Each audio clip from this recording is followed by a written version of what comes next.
Bismillahirrahmanirrahim. Assalamualaikum dan salam sejahtera.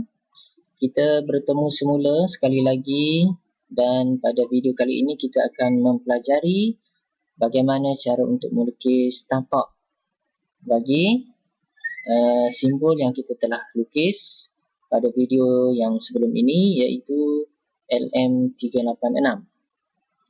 Baik. Sebelum kita melukis tapak, kita akan melukis di bahagian PCB layout di sini. Dan apabila kita klik bahagian component mode, kita dapati simbol untuk LM386 ini bertanda pangkah dan berwarna merah. Baik, ini menunjukkan bahawa komponen LM386 ini masih belum ada package ataupun tapaknya belum ada lagi. Oleh kerana LM386 ini kita lukis sendiri simbolnya, maka tapaknya juga kita perlu lukis sendiri.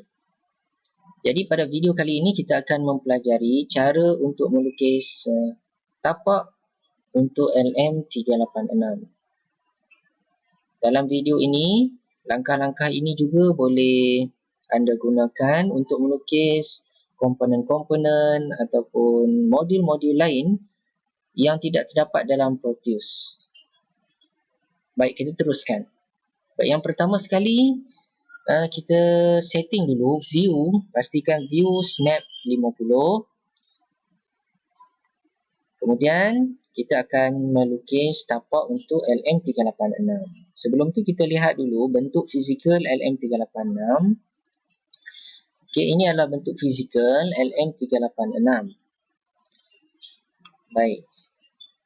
Jadi 4 pin header ataupun kepala pin ini akan kita lukis, dan 4 pin header inilah yang akan berada di atas papan lita elektronik kita. Jadi kita akan meletakkan tapaknya untuk 4 pin ini, iaitu pin VCC, pin in dan 2 pin ground.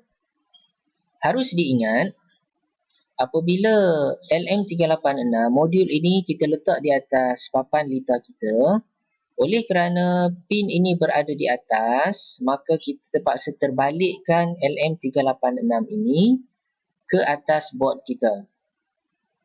Jadi bila kita terbalikkan di atas board, maknanya tapak yang di sebelah bawah ini akan jadi tapak VCC, yang ini akan jadi VCC, yang kedua akan jadi in, yang ini akan jadi ground, dan yang ini akan jadi ground. Dia akan terbalik sebab bila letak di atas papan PCB, modul LM386 ni kita akan terbalikkan dia sebab pin header ini berada di sebelah atas. Okey, kita teruskan dengan cara untuk melukis simbol ataupun tapak LM386. Baik, yang pertama sekali kita perlu keluarkan dulu pin header. Okey, pin header. Okey, jadi pin header kita akan klik bahagian pick pada simbol schematic capture dan kita type block BLOCK dan kita ambil bahagian con H4. Ini adalah pin header untuk jenis yang terdapat di atas kepala, terdapat di atas modul DF LM386 kita. Kita klik OK dan kita keluarkan di bahagian schematic capture. Langkah seterusnya kita pergi ke PCB layout dan kita keluarkan bahagian J1 ini. Okay, ini adalah ukuran pin header yang perlu kita buat di atas untuk membuat simbol ataupun tapak LM386. Ini kita pusingkan. Okey. Baik. Sekarang ini kita akan membuat tapak untuk LM386. Saya gunakan deal pad mode dan saya pusingkan. Kemudian saya letakkan tapak yang pertama. Pastikan tapak ini bertentangan dengan pin yang pertama. Okey, ini pin yang pertama. Ini pin yang kedua, mestilah bertentangan dan selari antara satu sama lainnya. Dan ini adalah pin yang keempat. Okey, hanya ada 4 pin saja. Itu saja. Kemudian J1 ini kita boleh delete Kemudian kita boleh labelkan setiap pin. Okey. Seperti yang kita dah tahu tadi, apabila LM386 berada di atas board, dia akan terbalik. Di mana kaki yang bawah ini akan jadi kaki BCC. Okay, kita akan labelkan dia. Yang ini akan jadi kaki in. Yang ini akan jadi kaki ground 1.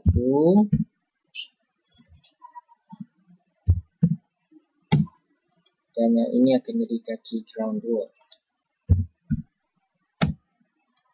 Okay, setelah itu kita buat dia punya body dia ataupun badan untuk LM386, anggaran saiz. Okay, pastikan line yang kita gunakan ini adalah dalam keadaan top sync. Okay, seterusnya kita boleh buat kotak macam ni, dan kita boleh buat bulatan. Okay.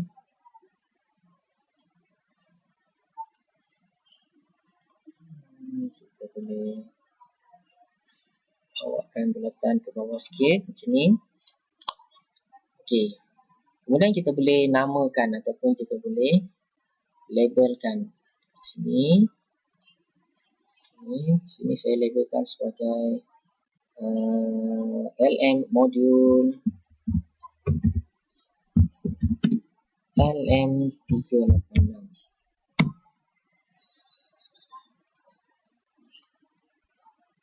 Okay, kalau dia terlalu besar, kita boleh kecilkan seperti ini. Okay, kemudian kita boleh tulis nama kita ataupun apa-apa sejarah yang kita nak tuliskan di sini. Baik, seterusnya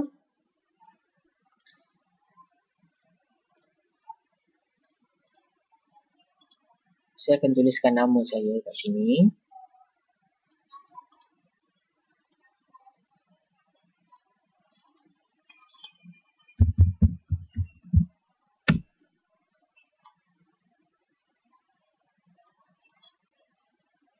Okey, baik. Seterusnya kita akan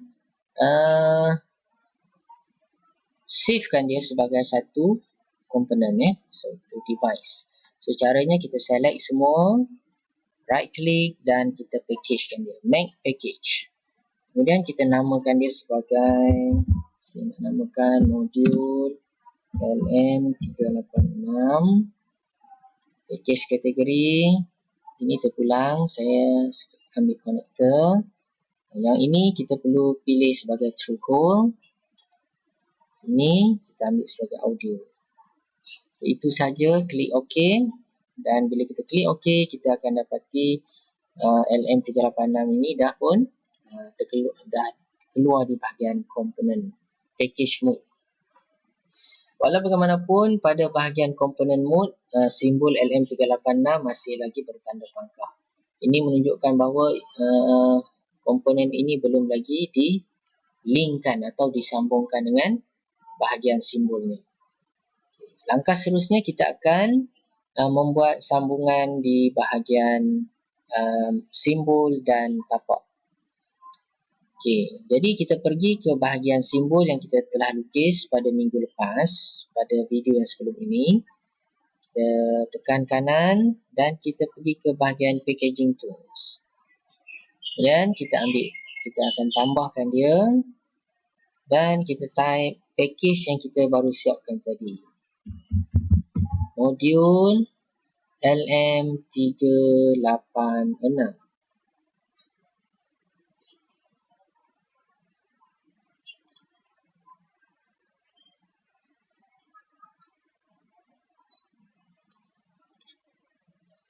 Okay.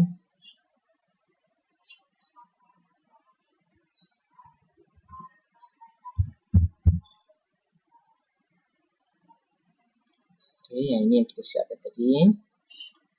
Klik OK. Baik, sekarang kita akan linkkan dia. Jadi caranya pertama sekali kita klik bahagian G, bahagian kotak A, ground 1. Okey, ini adalah ground 1.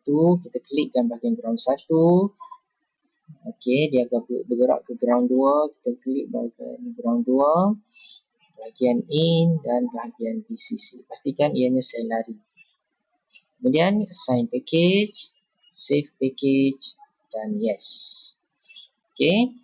Kemudian kita cuba tengok sekali lagi bahagian PCB layout. Ya. Kita dapati bahagian L1 telah pun tak ada tanda pangkal. Ini menunjukkan bahawa LM386 simbol yang kita lukis telah pun selari ataupun telah pun mempunyai tapaknya. Okey, dekat atas ni. Baik, seterusnya kita boleh cuba buat sambungan. Okay, bahagian yang ini kita boleh delete. Okay, di sini saya nak cuba sambungkan LM386 yang kita dah lukis dengan dua perintang. Okay, saya keluarkan perintang pertama, pusingkan. Perintang yang kedua, pusingkan. Kemudian saya cuba sambungkan ground dan ground perintang ini seperti ini. Okey. Kemudian saya sambungkan bahagian in dan bahagian VCC. Okay. Baik. Kita dapati kesemua bahagian sambungan ini telah pun boleh disambung, berjaya disambung. Okay. Cuba kita sambung dan tengok bahagian PCB layout. Okey, untuk bahagian PCB layout, yang pertama kita keluarkan LM386. Kemudian kita ada perintang R1. Ya. Okey, kita dapati R pun ada sambungan. Dan R yang satu lagi pun ada sambungan. Okey, ini menunjukkan bahawa sambungan untuk kaki-kaki LM386 ini tidak ada masalah. Okay, seterusnya kita cuba try sambung. Untuk sambungan tracknya, kita pergi ke bahagian design rule manager. Kita cuba size-nya kita besarkan sedikit ke bahagian T40. Kemudian klik OK. Kemudian kita bergerakkan ke bahagian track mode dan cuba buat sambungan. Kita cuba sambungkan semua sambungan supaya ianya membentuk litar yang lengkap. Okey. Jadi setelah kita buat sambungan, kita dapati no CRC error, maknanya kesemua sambungan telah pun berjaya. Okey, jadi untuk melihat paparan 3D visual, kita boleh lihat kita boleh klik pada bahagian 3D visual. Okey, yang ini adalah komponen dua perintang dan LM386 kita. Okey, baik. Untuk paparan yang lebih jelas, kita boleh lukiskan dia punya board kita. Okey, kita ambil bahagian petak. Kemudian ambil board edge. Dan kita lukiskan satu kotak untuk menunjukkan ataupun menjadikan dia sebagai PCB board kita. Dan kita lihat sekali lagi ya. Okey, sekali ini ada kotak PCB ni. Dan bahagian belakang pun ada sambungan track. Kita punya sambungan pengalih ya. Okey. Jadi inilah cara untuk melukis tapak bagi komponen yang tidak terdapat library-nya di dalam Proteus. Semoga ilmu yang saya kongsikan ini bermanfaat. Terima kasih semua. Jangan lupa untuk komen dan subscribe channel. Jumpa lagi untuk kelas yang akan datang. Wabillahi taufik. Wassalamualaikum warahmatullahi wabarakatuh.